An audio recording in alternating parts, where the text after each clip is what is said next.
Fuera, inútil, gritó mi padre. Me llamaban basura por no tener título, pero no sabían que tenía 45 millones de dólares. Al día siguiente, me mudé a mi casa de playa en Florida. 3 semanas después. Me llamo Avery Hayes y tengo 28 años.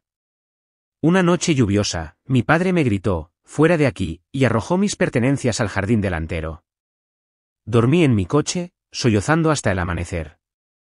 24 horas después, estaba abriendo la puerta de mi villa de 45 millones de dólares frente al mar en Palm Beach. La vida puede cambiar en un instante, especialmente cuando alguien en quien confías te traiciona, y, al mismo tiempo, alguien a quien no conocías te convierte en su heredera. Antes de contarles cómo mi vida se puso patas arriba, y luego se enderezó de nuevo, díganme desde donde están viendo en los comentarios, y denle al botón de suscribir si alguna vez su familia les ha dado la espalda. Crecí en una modesta casa de estilo colonial, hecha de ladrillo, en un suburbio de clase media de Boston. Nuestra casa no era lujosa, pero estaba en un buen distrito escolar, lo que le importaba muchísimo a mi padre, Michael Hayes. Papá trabajó como gerente de banco en el First National Bank of Boston durante 30 años. Creía en la disciplina, la estructura y el éxito convencional. Su mundo funcionaba en blanco y negro, sin espacio para las coloridas zonas grises en las que yo siempre parecía existir. Mi madre, Carol, era su opuesto en muchos sentidos. Tenía un espíritu gentil y una sensibilidad artística que equilibraban nuestro hogar. Daba clases de arte en primaria y siempre fomentó mis intereses creativos. Cuando yo tenía 15 años, murió de cáncer de mama. El día que la enterramos, vi cómo algo se endurecía dentro de mi padre. Se volvió más rígido, más controlador, como si la severidad pudiera evitar más tragedias inesperadas. Mi hermano mayor, Ethan, heredó la mente práctica de nuestro padre. Estudió economía en Harvard, el mayor orgullo de papá, y se convirtió en banquero de inversiones en Nueva York. Ethan llamaba a casa todos los domingos, nos visitaba en las fiestas importantes y enviaba costosos regalos de Navidad. A los ojos de mi padre, Ethan estaba haciendo todo bien. Y luego estaba yo. Amaba el arte, la historia, los museos y el trabajo de conservación. Pasaba horas dibujando en mi habitación o visitando galerías locales. Después del instituto, asistí a la Universidad de Boston con una beca parcial, especializándome en historia del arte con una subespecialización en estudios de museos. Papá lo toleraba porque yo tenía un novio, Tyler, que estudiaba economía empresarial. A papá le caía bien Tyler, y a menudo le preguntaba por sus clases y planes de carrera, mientras que apenas prestaba atención a los míos. Creo que papá esperaba que el sentido práctico de Tyler se me contagiara. Las carreras prácticas pagan las facturas, Avery, solía decir papá. Los proyectos pasionales llevan a la pobreza. Durante la universidad, hice prácticas en el Museo de Bellas Artes de Boston. Esos fueron algunos de los días más felices de mi vida, rodeada de cosas hermosas con un significado histórico. Después de graduarme, mientras Tyler se mudaba a Chicago por un trabajo en la banca, terminando así nuestra relación, yo conseguí un puesto en la Galería Sterling, un establecimiento pequeño pero respetado en el centro de Boston. El sueldo apenas cubría los gastos, pero yo amaba cada minuto. Catalogaba colecciones, coordinaba con artistas y ayudaba con las instalaciones de las exposiciones. Era un trabajo significativo que hacía cantar a mi corazón. Papá no podía entender por qué aceptaría un trabajo tan sin futuro cuando podría hacer un MBA o dedicarme al marketing. Para ahorrar dinero, volví a instalarme en mi dormitorio de la infancia. Cada mañana, salía de nuestro suburbio en el tren de cercanías, regresaba por la noche y me enfrentaba a las miradas de desaprobación de papá durante la cena. Cuando vas a conseguir una carrera de verdad, Avery, se convirtió en su estribillo semanal. Nuestra incómoda paz se hizo añicos hace 6 meses, cuando Cynthia Vance entró en nuestras vidas. Papá la conoció en un evento del banco. Era una especialista en gestión de patrimonios que había sido transferida desde la sucursal de Chicago. Cynthia tenía 52 años, 10 menos que papá, con un cabello rubio perfectamente teñido y un vestuario caro. En cuestión de semanas, ya se quedaba a dormir. En 2 meses, se había mudado con nosotros. Desde el principio, algo en Cynthia no me cuadraba. Era empalagosamente dulce con mi padre, pero fría cuando estábamos a solas. Reorganizaba la cocina para que yo no pudiera encontrar nada. Hacía cumplidos con doble sentido sobre mi apariencia o mi trabajo. Esa galería debe ser muy gratificante para alguien con tus modestas ambiciones, decía ella, mientras sorbía el café premium que había convencido a papá de empezar a comprar. Intenté ser acogedora, recordando lo solo que se había sentido papá después de la muerte de mamá. Pero a Cynthia no le interesaba ser mi amiga, ni siquiera la pareja de mi padre. Se estaba posicionando para ser su esposa y asegurar su futuro financiero. Tu padre se merece a alguien que aprecie su éxito, me dijo una vez, mientras papá estaba fuera cortando el césped. No todo el mundo entiende el valor de la seguridad financiera. Algunas personas simplemente van a la deriva por la vida. La indirecta era obvia, pero me mordí la lengua. Pelear con Cynthia solo molestaría a papá. Y a pesar de nuestras diferencias, yo todavía lo quería y deseaba que fuera feliz. La tensión en casa creció a medida que Cynthia reclamaba gradualmente más territorio. Redecoró el salón, quitando fotos familiares y reemplazándolas con obras de arte genéricas. El jardín de mi madre, que papá había mantenido durante años después de su muerte, fue pavimentado para tener más aparcamiento. Cada cambio borraba más de nuestra historia familiar, y con ello, mi sentido de pertenencia en la casa de mi infancia. La influencia de Cynthia sobre mi padre se fortalecía cada semana.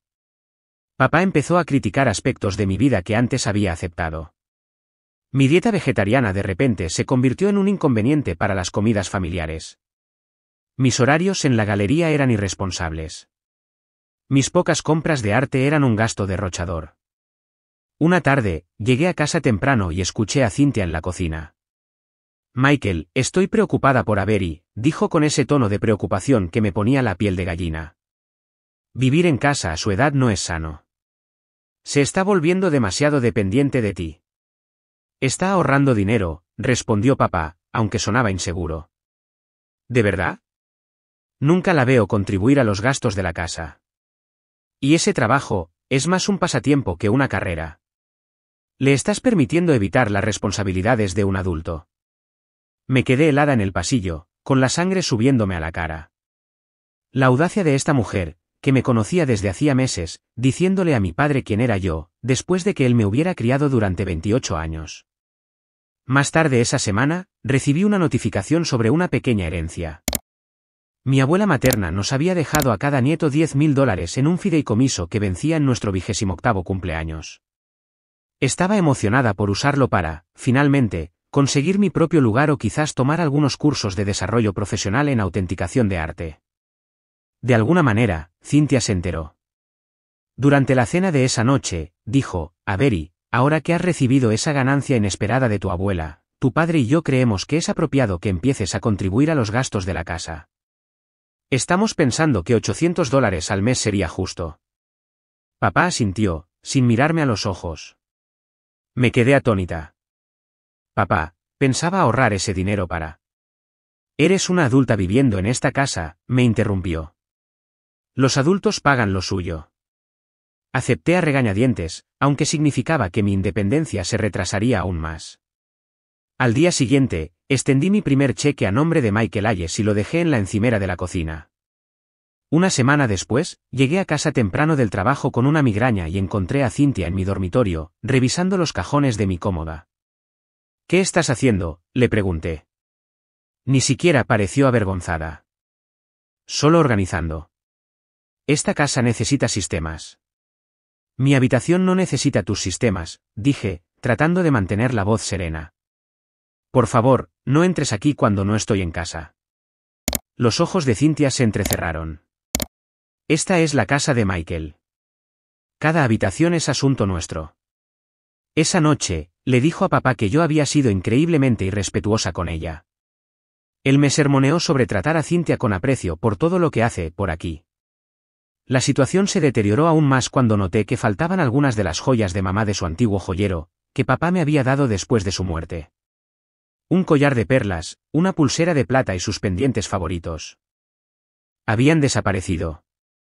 Me acerqué a Cynthia con cuidado. ¿Has visto el collar de perlas de mamá? Y parece que faltan otras piezas de su joyero.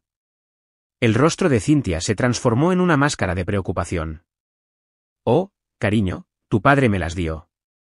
Dijo que Carol querría que yo las tuviera. Supuse que lo sabías. Sabía que era mentira. Papá nunca habría regalado las piezas favoritas de mamá sin decírmelo, y ciertamente no habría dicho que Carol querría que Cynthia las tuviera. El nombre de mi madre había sido casi sagrado en nuestra casa desde su muerte. Cuando le pregunté a papá sobre ello más tarde, parecía confundido. Cynthia dijo que le dijiste que no querías esas piezas anticuadas. Dijo que estabas feliz de que ella las tuviera. Era mi palabra contra la de Cynthia, y cada vez más, Cynthia estaba ganando. Llamé a Ethan a Nueva York, desesperada por encontrar un aliado. Algo no está bien con Cynthia, le expliqué. Está manipulando a papá, revisando mis cosas y creo que se llevó las joyas de mamá. Mi hermano suspiró profundamente. Avery, estás siendo paranoica. Papá está feliz por primera vez en años. ¿No puedes simplemente apoyarlo? Cynthia es una mujer exitosa y sofisticada. Quizás te sientes amenazada porque ella tiene éxito en formas en las que tú no lo tienes. Incluso mi propio hermano había sido seducido por la actuación de Cynthia. Me sentía cada vez más sola. Por esa época, llegó una carta con aspecto oficial dirigida a mí. El remitente era de un bufete de abogados en Palm Beach, Florida, Michey, Grant and Associates. No conocía a nadie en Florida y, asumiendo que era correo basura, la tiré en el cajón de mi escritorio sin abrirla.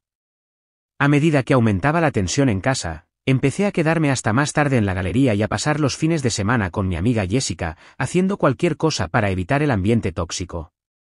Mi estado emocional se deterioró a medida que me sentía cada vez más aislada y manipulada por las sutiles maniobras de Cynthia y la creciente frialdad de mi padre. La situación llegó a un punto de quiebre un lluvioso martes de abril. Estaba en el trabajo cuando la dueña de la galería, la señora Sterling, me pidió que la ayudara con unos papeles del banco. Mientras revisábamos los extractos, noté algo familiar, el banco de mi padre. Mientras la señora Sterling se desplazaba por las transacciones, un nombre me llamó la atención: Cynthia Vance había autorizado una transferencia bancaria desde otra cuenta. ¿Podría ver eso de nuevo?, pregunté, tratando de sonar casual. La señora Sterling amplió la pantalla. Ahí estaba, una transferencia desde los ahorros personales de Michael Hayes a una cuenta perteneciente a Cynthia Vance. No era una cuenta conjunta. Era solo suya. El importe de la transferencia era de $25,000. Me temblaban las manos mientras me disculpaba. En el baño, llamé al banco de mi padre, haciéndome pasar por su asistente administrativa. El representante de atención al cliente confirmó que se habían realizado varias transferencias grandes en los últimos meses. Cynthia había estado vaciando sistemáticamente las cuentas de mi padre. Salí temprano del trabajo, con la mente a toda velocidad. En casa, busqué pruebas y encontré extractos bancarios que Cynthia había escondido en un cajón con llave del escritorio de papá. Fotografié todo con mi teléfono, la documentación de transferencias que sumaban casi $120,000 en 4 meses. Cuando Cynthia regresó de sus compras, la confronté en la cocina. Sé lo que estás haciendo, le dije, mostrándole las fotos en mi teléfono. Estás robándole a mi padre. Por un momento, su máscara se deslizó y vi el frío cálculo en sus ojos antes de que recuperara la compostura. Avery, tu padre y yo estamos planeando nuestro futuro juntos. Estas transferencias son para nuestra propiedad de retiro en Florida. Michael sabe todo sobre esto. Entonces no te importará que le pregunte, respondí, grabando en secreto nuestra conversación. La voz de Cynthia se endureció. Escúchame con atención. Tu padre no necesita el estrés de tus acusaciones. Si le enseñas esas fotos o dices algo sobre esto, me aseguraré de que me elija a mí antes que a ti. Y créeme, lo hará.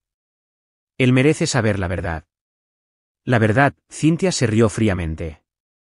La verdad es que eres una mujer adulta que vive de su papi porque elegiste una carrera inútil. La verdad es que yo lo hago más feliz de lo que tú jamás podrías. La verdad es que él está cansado de mantenerte, pero se siente demasiado culpable para decirlo. Estaba tan concentrada en sus palabras que no me di cuenta de que intentaba coger mi teléfono hasta que me lo arrebató de la mano. Antes de que pudiera detenerla, había borrado todas las fotos y la grabación. Pequeña tonta, siseó, lanzando mi teléfono sobre la encimera. Conoce tu lugar. Estaba temblando de rabia, pero logré decir, esto no ha terminado. Iré al banco mañana. Ellos tienen los registros. Los ojos de Cynthia brillaron de ira, pero luego sonrió, lo que de alguna manera fue peor. Ya veremos. Subí a mi habitación, conteniendo las lágrimas de frustración. Necesitaba coger esos extractos bancarios del escritorio de papá antes de que ella pudiera destruirlos. Pero cuando volví a bajar una hora más tarde, encontré a Cynthia con un moratón formándose en su mejilla, un moratón que no había estado allí durante nuestra confrontación. ¿Qué le pasó a tu cara?, le pregunté. Ella solo me dedicó una sonrisa fría y se dio la vuelta. Cuando papá llegó a casa, yo estaba en la cocina preparando té, tratando de calmar mis nervios. Oí a Cynthia llorar en el salón, su voz se oía deliberadamente. Solo intentaba hablar con ella sobre contribuir más, Michael. Se puso furiosa. Nunca pensé que de verdad me pegaría. Mi taza de té se estrelló contra el suelo. ¿Pegarle? Corrí al salón. Eso es mentira, papá. Está mintiendo. Mi padre estaba de pie, con el brazo alrededor de Cynthia, cuyo rostro estaba manchado de lágrimas y el moratón ahora oscurecido, con lo que me di cuenta de que debía ser maquillaje. Te ha estado robando, dije desesperadamente. Revisa tus cuentas. Ha transferido más de $100.000 a su cuenta personal. Basta, rugió papá. Su rostro estaba rojo de ira. Cynthia me dijo que podrías inventar historias. Me advirtió que estabas celosa de nuestra relación. Papá, por favor, rogué. Revisa tus extractos bancarios. Están en tu escritorio. Ya miré, intervino Cynthia suavemente. ¿Los ha escondido? Por supuesto que lo había hecho. Había eliminado las pruebas mientras yo estaba en mi habitación. No puedo creer que hayas caído tan bajo, dijo papá, con la voz temblorosa. Acusar a Cynthia de robo, atacarla físicamente. ¿Qué te ha pasado? A mí no me ha pasado nada. Ella te está manipulando. Va detrás de tu dinero. Fuera, bramó, su rostro contraído por una furia que nunca antes había visto. Fuera de mi casa ahora mismo. Michael, dijo Cynthia con falsa dulzura. Quizás deberíamos calmarnos todos. No, ya he tenido suficiente. Si no puede respetarte a ti, no puede vivir aquí. Se volvió hacia mí, con los ojos fríos. Haz tus maletas y vete esta noche. Papá, por favor, susurré, mientras las lágrimas corrían por mi cara. Ahora, Avery. Lo que siguió fue la experiencia más humillante de mi vida. Papá me siguió escaleras arriba, observando mientras metía ropa en una maleta. Cuando fui a coger las joyas restantes de mi madre, me bloqueó el paso. Déjalas. Pertenecen a la familia. Yo soy familia, dije entre lágrimas. Ya no, respondió. Y esas dos palabras rompieron algo dentro de mí. Mientras arrastraba mi maleta escaleras abajo, Cynthia observaba con una satisfacción apenas disimulada. Afuera, llovía a cántaros mientras papá arrojaba más de mis pertenencias al jardín delantero, libros, zapatos, mi bolsa del portátil. Los vecinos espiaban por las ventanas el espectáculo. Metí todo lo que pude en mi Honda de 10 años y eché un último vistazo a la casa donde había crecido. Papá estaba en la puerta, con Cynthia detrás de él, con su mano posesivamente sobre su hombro. Luego me marché, sin hogar a los 28 años, traicionada por mi padre, sin ningún lugar a donde ir mientras los truenos retumbaban sobre mi cabeza. Esa noche, aparqué detrás de la galería cerrada, recliné mi asiento y lloré hasta que no me quedaron más lágrimas. La lluvia tamborileaba en el techo de mi coche mientras intentaba procesar lo que había sucedido. La batería de mi teléfono se agotó, completando mi aislamiento. Cuando amaneció, usé el baño de la galería para lavarme la cara y los dientes. La señora Sterling llegó temprano y me encontró allí, con aspecto de haber pasado por una guerra. Avery, ¿qué demonios ha pasado? Me derrumbé de nuevo. Mientras se lo explicaba, la señora Sterling llamó inmediatamente a su sobrina Jessica, mi amiga de la universidad que vivía cerca. Te quedarás con Jessica hasta que resuelvas las cosas, insistió la señora Sterling, poniéndome un café en las manos. Y tómate el día libre. No acepto un no por respuesta. Jessica llegó 30 minutos después y me ayudó a trasladar mis pertenencias apresuradamente empaquetadas a su apartamento. Su amabilidad casi me deshizo de nuevo. ¿Cómo podía una amiga mostrar tanta compasión cuando mi propio padre me había echado? Mientras deshacía las maletas, encontré entre mis cosas la carta sin abrir del bufete de abogados de Florida. Con todo lo que estaba pasando, me había olvidado de ella. La abrí, esperando algún tipo de oferta de tarjeta de crédito o un anuncio de tiempo compartido. En su lugar, encontré una carta formal. Estimada señora Hayes. Nuestro bufete representa el patrimonio del difunto Arthur Sterling. Como albacea del testamento del señor Sterling, es mi deber informarle de que ha sido nombrada única beneficiaria de su considerable patrimonio. El señor Sterling era su tío abuelo materno y falleció el mes pasado a la edad de 92 años. Por favor, póngase en contacto con nuestra oficina a la mayor brevedad posible para discutir los detalles de su herencia y las gestiones necesarias.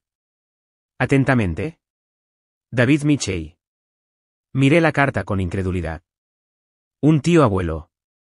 Mamá había mencionado a su tío Arthur de vez en cuando, el hermano de su madre, que se había mudado hacía décadas y se había distanciado de la familia. Era la oveja negra que eligió el arte en lugar de la responsabilidad.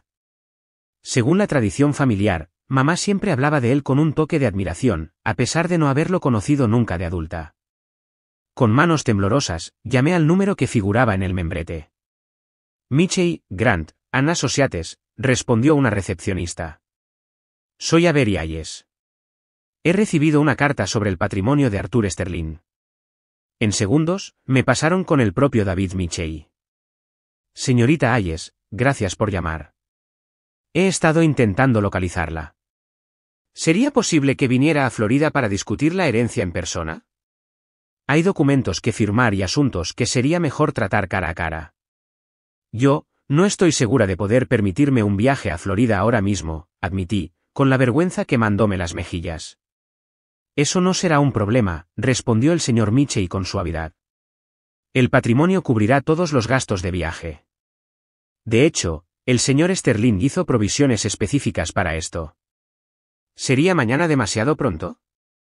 24 horas después, estaba sentada en una elegante oficina en Palm Beach, frente a David Mitchell, un hombre distinguido de unos 60 años con ojos amables detrás de unas gafas caras. Antes de discutir los detalles, me gustaría darle un poco de contexto, comenzó Mitchell. Arthur Sterling fue un hombre extraordinario. Hizo su fortuna inicialmente con inversiones inmobiliarias en la década de 1970, pero su verdadera pasión siempre fue el arte. Con el tiempo, construyó una de las colecciones privadas más impresionantes del país. Mitchell deslizó una fotografía sobre el escritorio, un anciano con los ojos de mi madre, de pie en lo que parecía ser una galería de arte. Arthur nunca se casó ni tuvo hijos. Llevó una vida relativamente privada aquí en Palm Beach. Sin embargo, se mantuvo al tanto de su familia desde la distancia, especialmente después de que su hermana, su abuela, falleciera. ¿Él sabía de mí?, pregunté, atónita. Mitchell asintió. Más que saber de usted. Siguió su carrera con gran interés. Su madre le había escrito algunas veces antes de morir, enviándole fotos y noticias sobre la familia. Cuando se enteró de que usted estudiaba historia del arte, se alegró muchísimo. Se vio a sí mismo en usted. Sentí que las lágrimas amenazaban de nuevo. Un miembro de la familia que me habría entendido, que habría apreciado mi pasión, había estado ahí fuera todo el tiempo, y ahora se había ido antes de que tuviera la oportunidad de conocerlo.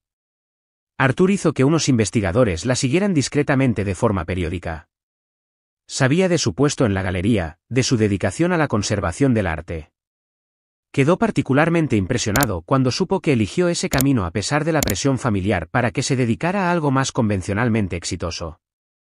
Los paralelismos con su propia vida no le pasaron desapercibidos. Ahora, en cuanto a la herencia en sí, Mitchell se aclaró la garganta. El patrimonio de Arthur Sterling está valorado en aproximadamente $45 millones. Casi me caigo de la silla. $45 millones. Sí. Esto incluye su villa en Palm Beach valorada en 15 millones, su colección de arte tasada en 20 millones, y activos líquidos e inversiones por un total de aproximadamente 10 millones. La habitación pareció dar vueltas a mi alrededor. Ayer, no tenía hogar y dormía en mi coche. Hoy, me decían que valía 45 millones de dólares. Debe haber algún error, susurré. Ningún error, señorita Hayes. Aquí tiene una copia del testamento, que la nombra específicamente como única heredera. Michelle me entregó un documento. Arthur fue muy claro sobre sus deseos. Quería que su colección fuera para alguien que apreciara su significado, no solo su valor monetario. Mientras escaneaba el documento, viendo mi nombre en blanco y negro, la realidad comenzó a asentarse. El personal de la villa ha sido informado de su llegada. María, la ama de llaves, trabajó para su tío abuelo durante 30 años y sabía que usted vendría algún día. Le ha preparado la suite principal. El personal, repetí débilmente. Michelle sonrió. María, el jardinero Carlos y el personal de seguridad. La finca es bastante considerable. Me mostró fotos de una impresionante mansión de estilo mediterráneo con vistas al océano Atlántico, con jardines cuidados y una playa privada. Esto es mío, no podía conciliar las imágenes con mi nueva realidad. Todo suyo. El servicio de coche de fuera la llevará allí cuando esté lista.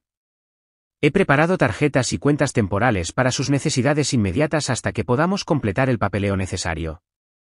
Mientras Michelle continuaba explicando detalles, recordé fragmentos de conversaciones con mi madre sobre su misterioso tío. Él va a su propio ritmo, había dicho una vez. La familia nunca le perdonó que eligiera el arte en lugar de unirse al negocio familiar, pero a veces me pregunto si no tomó la decisión más sabia de todas. Después de firmar documentos preliminares, me encontré en el asiento trasero de un coche de lujo, dirigiéndome a mi nuevo hogar, todavía con la ropa de ayer, todavía tambaleándome por el latigazo emocional de las últimas 48 horas. Su tío abuelo era un hombre maravilloso, comentó el conductor mientras entrábamos por unas enormes puertas. Todo el personal lo adoraba. Cuando la villa apareció a la vista, me quedé sin aliento. Las fotos no le hacían justicia. Imponentes palmeras bordeaban el camino circular que conducía a una gran entrada. Bugambillas en flor caían en cascadas sobre elegantes arcos. Y más allá de la casa, el azul brillante del Atlántico se extendía hasta el horizonte.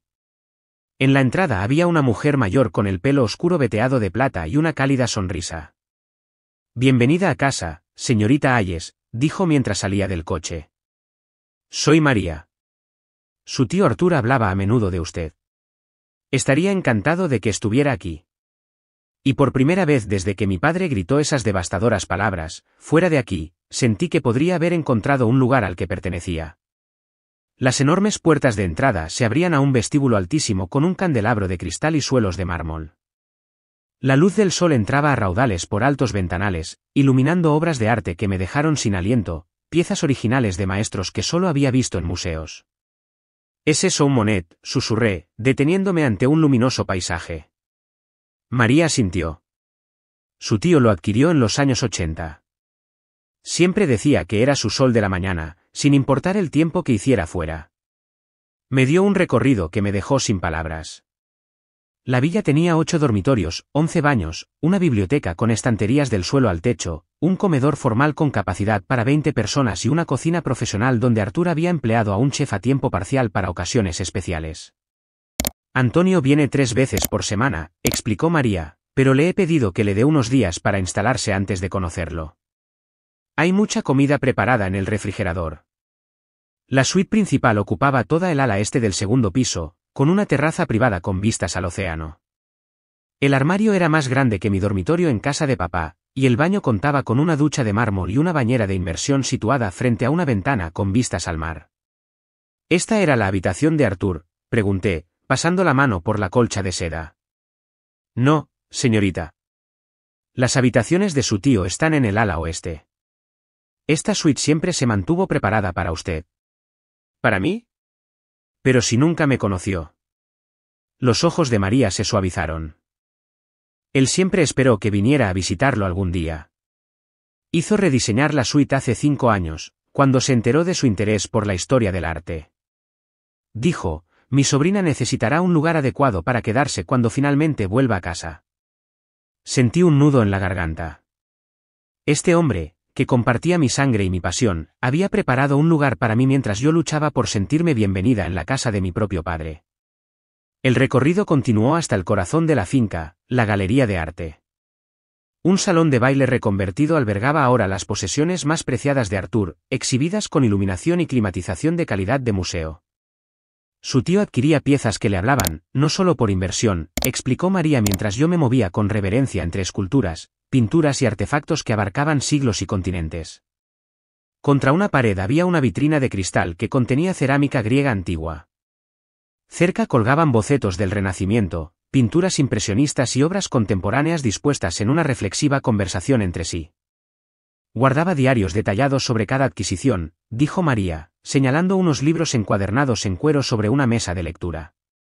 Las historias detrás del arte eran tan importantes para él como las propias piezas. Abrí un diario al azar y encontré notas meticulosas, con una caligrafía elegante, que describían un pequeño bronce de Degas, su procedencia, las circunstancias de la compra y reflexiones personales sobre su significado. Su habitación está lista cuando quiera descansar, dijo María amablemente, reconociendo mi agotamiento emocional. Carlos subirá sus pertenencias. ¿Pertenencias? Mis pocas cosas empaquetadas a toda prisa se perderían en ese enorme armario. El contraste entre mi vida anterior y esta nueva realidad era vertiginoso. Esa primera noche, me quedé en la terraza observando la luz de la luna brillar sobre el Atlántico, sintiéndome como si hubiera entrado en la vida de otra persona. La villa era hermosa más allá de la imaginación, pero abrumadora en su grandeza. ¿Pertenecía yo aquí? ¿Podría manejar esta responsabilidad? Dormí a ratos, con sueños llenos del rostro enfadado de mi padre y la sonrisa engreída de Cintia, intercalados con imágenes de un anciano que nunca conocí escribiendo mi nombre en su testamento. La mañana trajo claridad con el amanecer. Me desperté temprano y encontré a María en la cocina preparando café. «¿Durmió bien, señorita Hayes?» «Por favor, llámeme a Berry», insistí. «Y no mucho, pero creo que es de esperar».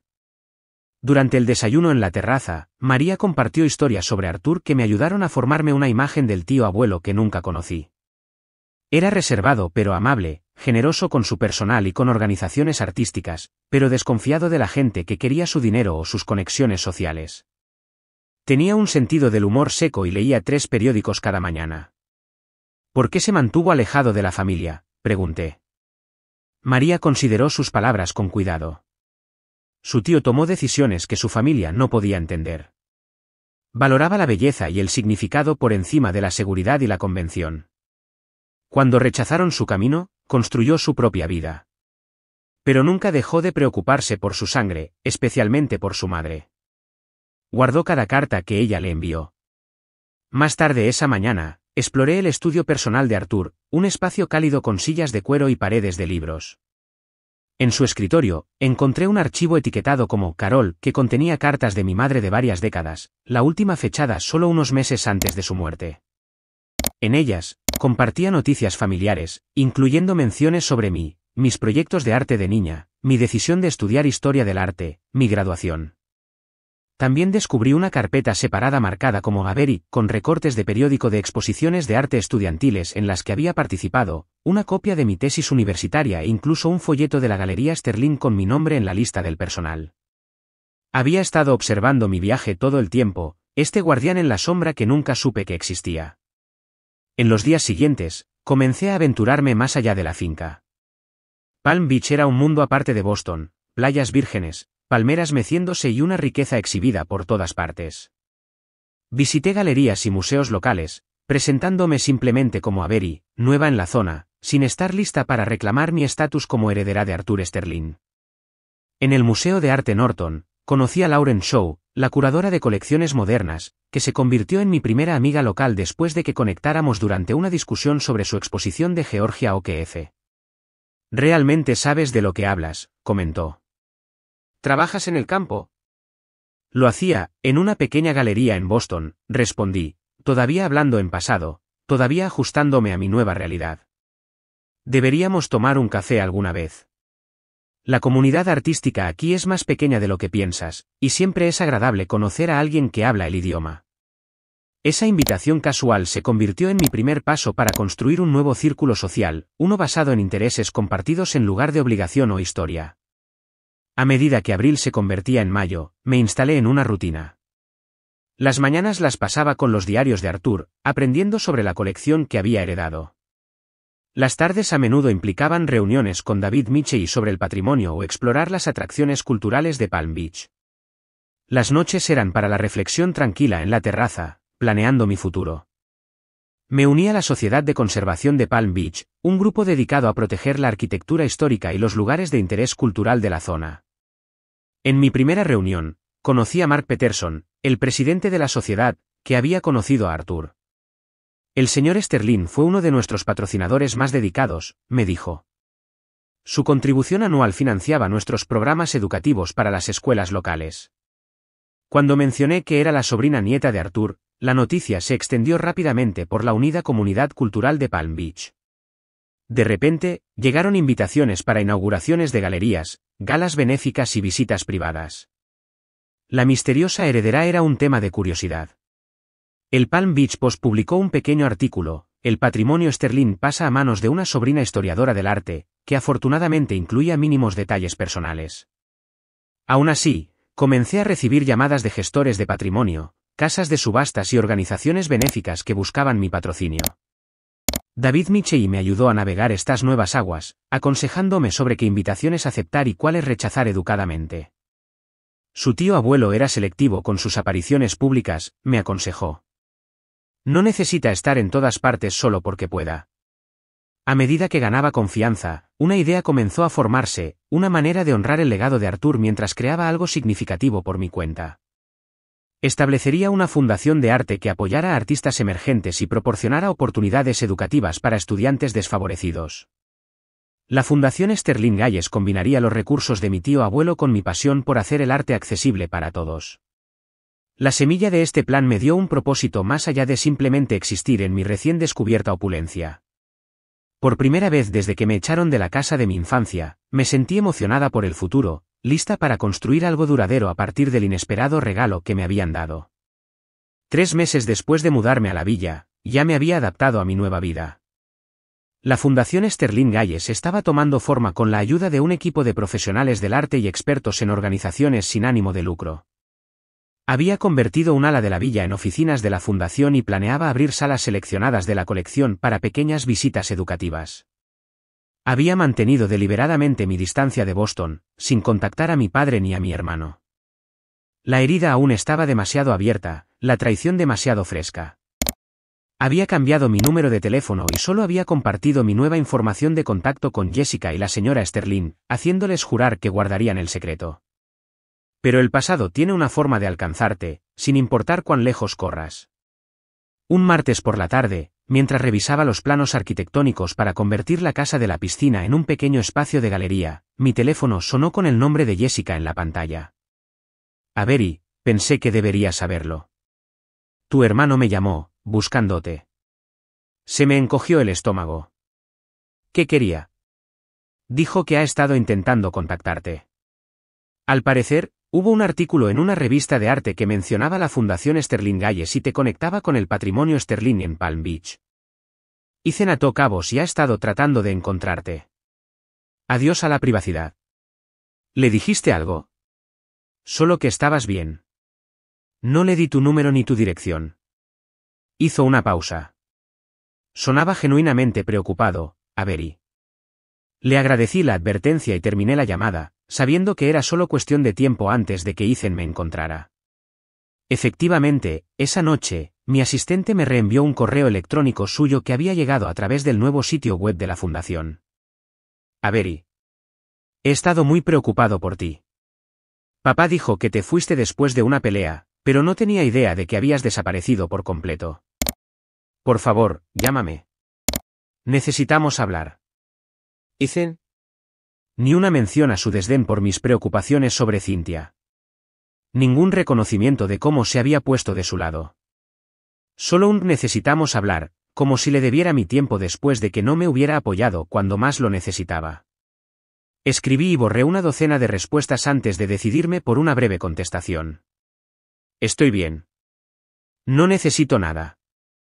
Nos pondremos en contacto contigo si estoy lista para hablar. Una semana después, María llamó desde el portón de seguridad. Señorita Avery, hay un hombre y una mujer en la puerta insistiendo en verla. Dicen que son su padre y su pareja. Un hielo recorrió mis venas. Mi padre estaba allí. Michael Hayes. Sí, señorita. La seguridad está esperando instrucciones. Mi primer instinto fue echarlos, pero algo dentro de mí, quizás la influencia de Arthur, susurró que huir de la confrontación no resolvía nada. Dile a seguridad que lo recibiré en el salón formal en 15 minutos. Me tomé un tiempo para recomponerme, cambiándome la ropa casual por un sencillo pero elegante vestido azul, una especie de armadura. Cuando entré en el salón, Michael Hayes estaba de pie, incómodo, junto a la chimenea, mientras Cynthia examinaba una pequeña escultura de Rodin con evidente interés. Ninguno de los dos me oyó entrar. Es un original, dije fríamente. Vale unos 2 millones. Ambos se giraron, sobresaltados. Papá parecía más delgado de lo que recordaba, con nuevas arrugas grabadas alrededor de sus ojos. Cynthia se recuperó rápidamente, una sonrisa ensayada se extendió por su rostro. Avery, querida, qué casa tan absolutamente magnífica. Hemos estado muy preocupados por ti. Mi padre dio un paso adelante. Avery, yo, necesitábamos ver que estabas bien. Como pueden ver, estoy bien. ¿Cómo me encontraron? Ethan te localizó a través del anuncio de la fundación. ¿Por qué no nos contaste nada de esto? Hizo un gesto hacia la habitación. Tu tío abuelo. Esta herencia. ¿Cuándo exactamente debería habérselo contado? ¿Antes o después de que me arrojaran a mí y a mis pertenencias al jardín delantero? Papá se estremeció. Cynthia intervino rápidamente. Agua pasada no mueve molino. Seguramente, somos familia después de todo. Deberíamos celebrar tu buena fortuna juntos. La audacia era impresionante. Me volví hacia mi padre. ¿Por qué estás realmente aquí? Antes de que pudiera responder, Cynthia se acercó, su voz melosa. Hemos estado pensando que, con tus nuevas circunstancias, podríamos ayudarte a manejar todo esto. Es mucha responsabilidad para alguien de tu edad. Michael tiene una excelente experiencia financiera y yo me especializo en gestión de patrimonios. Y ahí estaba, la verdadera razón de su visita. Mi dinero. Mi herencia. Lo mismo que Cynthia había estado buscando todo el tiempo, solo que de una fuente diferente. Tengo asesores financieros, gracias, respondí fríamente. Papá finalmente encontró su voz. Avery, quiero disculparme por lo que pasó. No manejé bien las cosas. No manejaste las cosas en absoluto, papá. Elegiste creer a Cynthia por encima de tu propia hija sin una pizca de evidencia. Lo sé, y lo siento. Cuando vi ese artículo de la revista sobre tu fundación, me di cuenta de la persona increíble que eres. Estoy orgulloso de lo que estás haciendo con tu herencia. Sus palabras podrían haber significado algo hace 3 meses. Ahora, sonaban huecas. ¿Estás orgulloso de mí, o orgulloso de que ahora sea rica? ¿Habrías venido a buscarme si simplemente estuviera viviendo en un pequeño apartamento en alguna parte? Papá pareció afectado, pero Cynthia intervino suavemente. La familia es la familia sin importar las circunstancias. Deberíamos dejar atrás lo desagradable y seguir adelante juntos. Algo en su sinceridad ensayada me trajo un recuerdo. Caminé hacia una mesa auxiliar y cogí un mando a distancia, presionando un botón que bajó una pantalla en la pared del fondo. Antes de discutir el seguir adelante, creo que deberíamos abordar el pasado. Con otra pulsación de botón, apareció en la pantalla una grabación de seguridad, una grabación del día antes de que me echaran, que mostraba a Cynthia entrando en mi habitación, revolviendo mis pertenencias y guardándose las joyas de mi madre. El rostro de Cynthia se quedó sin color. La villa tiene un excelente sistema de seguridad, expliqué. Cuando me mudé, hice que María enviara todas mis pertenencias desde el apartamento de Jessica. Entre ellas estaba el joyero vacío de mamá. Me dio curiosidad, así que le pedí a mi equipo de seguridad que hiciera una investigación sobre ambos. Son muy minuciosos. Hice clic de nuevo, y la pantalla mostró a Cynthia en varias joyerías, vendiendo piezas que reconocí como de mi madre. Han rastreado 3 piezas hasta ahora en casas de empeño y tiendas de consignación en Boston. Ya las he recuperado. Papá se volvió hacia Cynthia, la conmoción y la traición apareciendo en su rostro. Me dijiste que Avery te dijo que podías quedártelas. Dijiste que ella no las quería. La máscara de Cynthia se deslizó por completo. Oh, madura, Michael. Ella no las usaba, solo las guardaba en una caja. Al menos yo aprecié su valor. Su valor monetario, corregí. Nunca te importó su valor sentimental. Hice clic de nuevo, y aparecieron extractos bancarios en la pantalla, los mismos que había fotografiado antes de que me echaran. Mis investigadores también encontraron esto, retiradas sistemáticas de las cuentas de papá a las tuyas, Cynthia. Más de $120,000 en 4 meses. Papá retrocedió como si hubiera recibido un golpe físico. ¿Es esto cierto? Los ojos de Cynthia se movieron entre nosotros, calculando sus opciones. Finalmente, su comportamiento cambió por completo, la fachada cálida y cariñosa se desvaneció en una furia fría. Pequeña ingrata, me espetó. Lo tenías todo. Un padre que te mantenía mientras jugabas en tu pequeño trabajo de arte. Un lugar gratis para vivir. Yo trabajé por lo que me llevé. Mintiendo y manipulando, repliqué con calma. Siendo más lista que ustedes dos. Michael era una presa fácil, tan desesperado por compañía que nunca se preguntó por qué alguien como yo estaría interesada en un aburrido gerente de banco con una hija necesitada. El rostro de papá se arrugó. La verdad de su desprecio le golpeó más fuerte que cualquier golpe físico.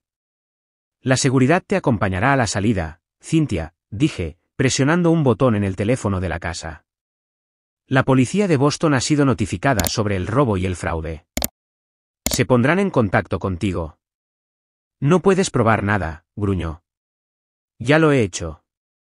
Ahora, fuera de mi casa. Aparecieron 2 guardias de seguridad, flanqueando a Cynthia, que parecía a punto de abalanzarse sobre mí antes de pensárselo mejor. Mientras la escoltaban hacia la puerta, se dio la vuelta. Esto no ha terminado. De hecho, sí ha terminado, respondí. Completamente terminado. Cuando se fue, papá se desplomó en un sofá, pareciendo de repente viejo y roto. He sido un completo idiota, susurró. Me senté frente a él, manteniendo una distancia emocional a pesar de un sorprendente destello de compasión. ¿Por qué le creíste, papá? Después de todos nuestros años juntos como familia, ¿cómo pudiste aceptar su palabra por encima de la mía? Se frotó la cara con cansancio. Estaba solo. Después de que tu madre muriera, me volqué en el trabajo, en criarlos a ustedes. Luego Ethan se fue, y tú estabas construyendo tu propia vida. Cynthia me hizo sentir necesitado de nuevo, valorado. Así que elegiste ese sentimiento por encima de la verdad. Elegí lo que era cómodo por encima de lo que era difícil, admitió. Era más fácil creer que estabas celosa que considerar que había cometido un terrible error con Cynthia. Lo siento mucho, Avery. Su disculpa era sincera, pero no podía borrar el dolor de esa noche lluviosa, del fuera de aquí, resonando en mis oídos, del llano cuando había dicho que era familia. Necesito tiempo, papá. Rompiste algo entre nosotros que no se arreglará con una conversación. Él asintió, con los ojos brillantes de lágrimas. Lo entiendo. ¿Sería posible hablar de nuevo alguna vez? Para intentar enmendar las cosas. Quizás. Pero tiene que ser en mis términos. No porque estés impresionado con esto, hice un gesto a nuestro alrededor, a la villa, y no porque necesites algo de mí. Solo necesito a mi hija de vuelta, dijo simplemente. Mientras se iba, sentí una compleja mezcla de emociones, dolor persistente, esperanza cautelosa y una nueva sensación de fortaleza. Por primera vez, había confrontado a mi padre como una igual, no como su hija dependiente, desesperada por su aprobación. Esa noche, mi teléfono sonó con el número de Ethan. Avery, soy Ethan. Papá me llamó. ¿Es verdad lo de Cynthia? Cada palabra, confirmé. Dios mío, exhaló pesadamente. Debería haberte escuchado. Siento haber desestimado tus preocupaciones. Elegiste creer lo que era conveniente, igual que papá. Es justo, concedió. Mira, sé que no puedo simplemente volver a tu vida como si nada, pero me gustaría tener la oportunidad de intentar arreglar las cosas. Sin segundas intenciones, sin pedir nada, solo reconectar con mi hermana. Pensé en Arthur, que había cortado por completo con su familia. ¿Le había traído eso paz o solo un tipo diferente de soledad? Podemos hablar, dije finalmente, pero no voy a volver corriendo a cómo eran las cosas antes. La confianza tiene que reconstruirse. Lo entiendo, respondió Ethan. Y Avery, estoy muy orgulloso de lo que estás haciendo con la fundación. Te va muy bien. Después de colgar, caminé por el ala de la galería, deteniéndome ante un pequeño paisaje que mi madre había admirado particularmente en una de sus cartas a Arthur. La familia era complicada, capaz tanto de las heridas más profundas como de las conexiones más significativas. Como Arthur, yo forjaría mi propio camino hacia adelante, pero quizás sin cortar todos los lazos con el pasado. 6 meses después de mudarme a la villa, estaba de pie en el espacio de la galería recién renovado que serviría como sede de la Fundación Sterling Hayes. La antigua casa de la piscina se había transformado en una moderna zona de exposiciones con espacio para aulas para programas educativos. Grandes ventanales daban al Atlántico, llenando las salas de luz natural que hacía brillar las obras de arte. Es perfecto, dijo Lauren Shaw, admirando la instalación de nuestra exposición inaugural, Voces emergentes en el arte americano, que presentaba obras de 10 artistas talentosos pero desconocidos de diversos orígenes. A Arthur le habría encantado esto, añadió María, con los ojos empañados por la emoción. Usar su colección para inspirar a nuevas generaciones. Es exactamente lo que él esperaba. La gran inauguración estaba programada para el siguiente fin de semana. Habíamos invitado a educadores de arte, directores de museos, funcionarios locales y estudiantes de las escuelas de la zona. La misión de la Fundación de democratizar el acceso a la educación artística y apoyar a los artistas emergentes ya estaba generando expectación en los círculos culturales. Crear la fundación me había dado un propósito, pero la curación más profunda había llegado a través de la terapia. Por recomendación de Lauren, había empezado a ver a la doctora Emily Carter, una psicóloga especializada en traumas familiares. Nuestras sesiones semanales me ayudaron a procesar no solo la traición de mi padre y Cynthia, sino también el patrón de aprobación condicional que había experimentado durante mi crecimiento. Tu valor no se mide por tu productividad o tu sentido práctico, me recordó la doctora Carter durante una sesión crucial. Eres intrínsecamente valiosa, Avery, independientemente de lo que contribuyas o logres. Esas palabras habían desbloqueado algo dentro de mí. El permiso para existir sin tener que demostrar constantemente mi valía a través de logros o compromisos. Mi relación con mi padre se estaba recomponiendo lentamente.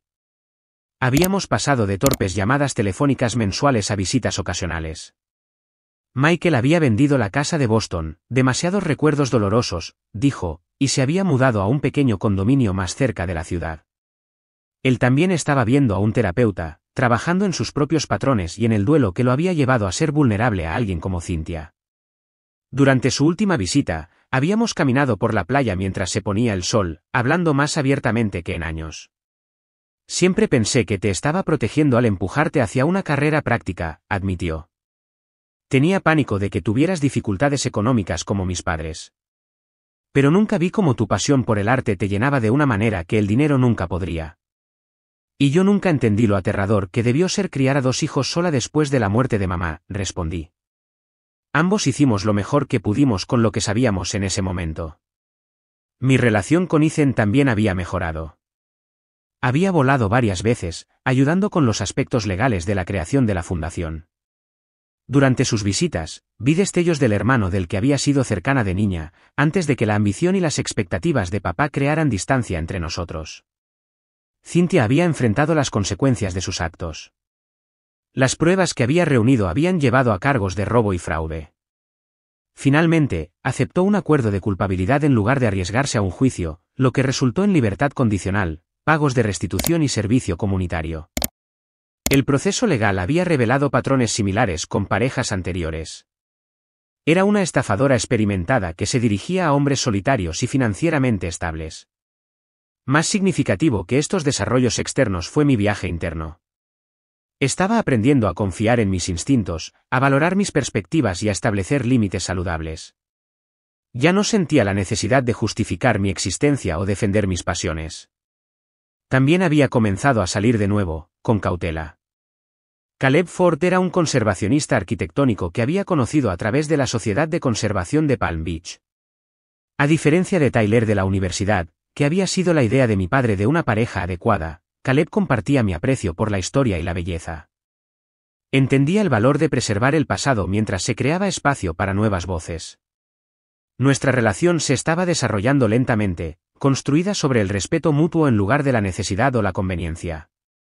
Caleb apreciaba mi independencia y apoyaba la misión de la fundación sin intentar dirigirla o controlarla. «Has creado algo notable aquí», me dijo mientras caminábamos por el espacio de la exposición la noche antes de la gran inauguración. «Honra a tu tío abuelo y, al mismo tiempo, es completamente tu propia visión». La inauguración de la fundación superó todas las expectativas. Asistieron más de 200 personas, incluidos críticos de arte de publicaciones nacionales. El Palm Beach Post publicó un reportaje a toda página sobre la misión de la fundación y la historia detrás de ella, aunque tuve cuidado de mantener en privado los detalles personales más dolorosos. Un mes después de la inauguración, hice mi primer viaje de regreso a Boston. Necesitaba visitar la galería donde había trabajado y agradecer adecuadamente a la señora Sterling y a Jessica por su apoyo durante mis horas más oscuras. La ciudad se sentía a la vez familiar y extraña, como un lugar que había visitado en un sueño. Pasé por la antigua casa de mi padre, ahora propiedad de una joven familia con bicicletas de niños en la entrada. La vista trajo una paz inesperada, nueva vida y energía reemplazando los tóxicos últimos meses que había pasado allí. Mientras estaba en Boston, tuve una última confrontación. Cynthia, que ahora trabajaba en una pequeña firma de servicios financieros después de perder su puesto en la banca, había solicitado reunirse.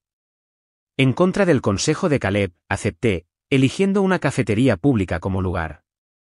Parecía más pequeña, de alguna manera, menos intimidante que en mis recuerdos. Su ropa de diseñador había sido reemplazada por ropa de negocios de tiendas departamentales, su pelo teñido mostraba raíces oscuras. «No voy a fingir que lamento lo que hice», dijo después de que nos sentáramos en un silencio incómodo. «Pero sí lamento que llegara tan lejos». «¿Por qué pediste verme?», pregunté, manteniendo mi voz neutral. Curiosidad, sobre todo. Quería ver cómo se ven 45 millones de dólares en alguien que no tuvo que trabajar por ellos. Sonreí, reconociendo el intento de provocarme. Estoy trabajando más duro ahora que nunca, Cynthia. La diferencia es que estoy construyendo algo significativo en lugar de quitarle a los demás. Me estudió con un respeto a regañadientes. ¿Has cambiado? Sí, estuve de acuerdo. He cambiado. Al alejarme de esa reunión, sentí que el último peso se levantaba de mis hombros. Cynthia ya no tenía poder sobre mí. Ni sus acciones ni sus opiniones podían tocar la vida que estaba creando. De vuelta en Palm Beach, la primavera se convirtió en verano. La fundación lanzó su primer programa de becas para estudiantes de arte de entornos desfavorecidos. Nos asociamos con escuelas locales para llevar a los estudiantes a la colección para programas educativos. Cada iniciativa se sentía como un paso hacia el cumplimiento tanto del legado de Arthur como de mi propio potencial. En las noches cálidas, a menudo me sentaba en la terraza donde había estado esa primera noche, conmocionada por el repentino cambio de fortuna. El mismo océano se extendía ante mí, pero yo ya no era la misma persona que lo observaba. Las dolorosas lecciones de la vida me habían fortalecido en lugar de romperme. Mi padre llamó en mi 29º cumpleaños. He estado pensando en qué regalarte, dijo. Parece tonto comprarle algo a alguien que lo tiene todo. No necesito regalos, papá. Lo sé, pero quería darte algo significativo. Hizo una pausa. Encontré la última carta que tu madre le escribió a Arthur. Estaba en una caja de sus cosas que guardé después de que muriera. Nunca la envié porque, bueno, estaba enojado con él por elegir un camino diferente al que la familia esperaba. Ahora me doy cuenta de lo equivocado que estaba. La carta llegó al día siguiente. En ella, mi madre había escrito sobre mi aceptación en la universidad y mi emoción por estudiar historia del arte. Había adjuntado una fotografía mía a los 18 años, radiante frente al Museo de Bellas Artes de Boston. Me recuerda a ti, tío Arthur. Ve belleza donde otros ven impracticabilidad. Espero que algún día ustedes dos se conozcan. Creo que reconocerían el espíritu del otro de inmediato. Enmarqué la carta y la coloqué en mi oficina en la fundación, un puente entre el pasado y el futuro, un recordatorio de que incluso cuando los caminos divergen, las verdaderas conexiones permanecen. La vida continúa desarrollándose de maneras inesperadas. La fundación crece, mis relaciones evolucionan y estoy aprendiendo que la felicidad no se encuentra en la riqueza o la aprobación, sino en vivir auténticamente y crear significado a partir de cualquier circunstancia que se nos presente. A veces, los peores momentos de nuestras vidas, como que alguien a quien amamos nos diga fuera de aquí, se convierten en puertas inesperadas hacia nuestro verdadero camino. El viaje no siempre es fácil, pero vale infinitamente la pena. Si hay algo que he aprendido, es que la familia no siempre se define por la sangre. A veces son las personas que nos apoyan cuando dormimos en nuestros coches bajo la lluvia. A veces es un tío abuelo que nunca conocimos, pero que se reconoce en nuestra pasión. Y a veces, es la persona en la que nos convertimos cuando finalmente dejamos de intentar ganarnos el amor y, en su lugar, construimos una vida digna del amor que ya merecemos. ¿Cuál es tu historia de bendiciones inesperadas que surgieron de momentos difíciles? Compártela en los comentarios a continuación. Y si mi viaje te ha conmovido de alguna manera, por favor, suscríbete y dale al botón de me gusta. Tu apoyo lo es todo mientras continúo compartiendo historias de resiliencia y renovación. Gracias por ser parte de mi viaje de sanación.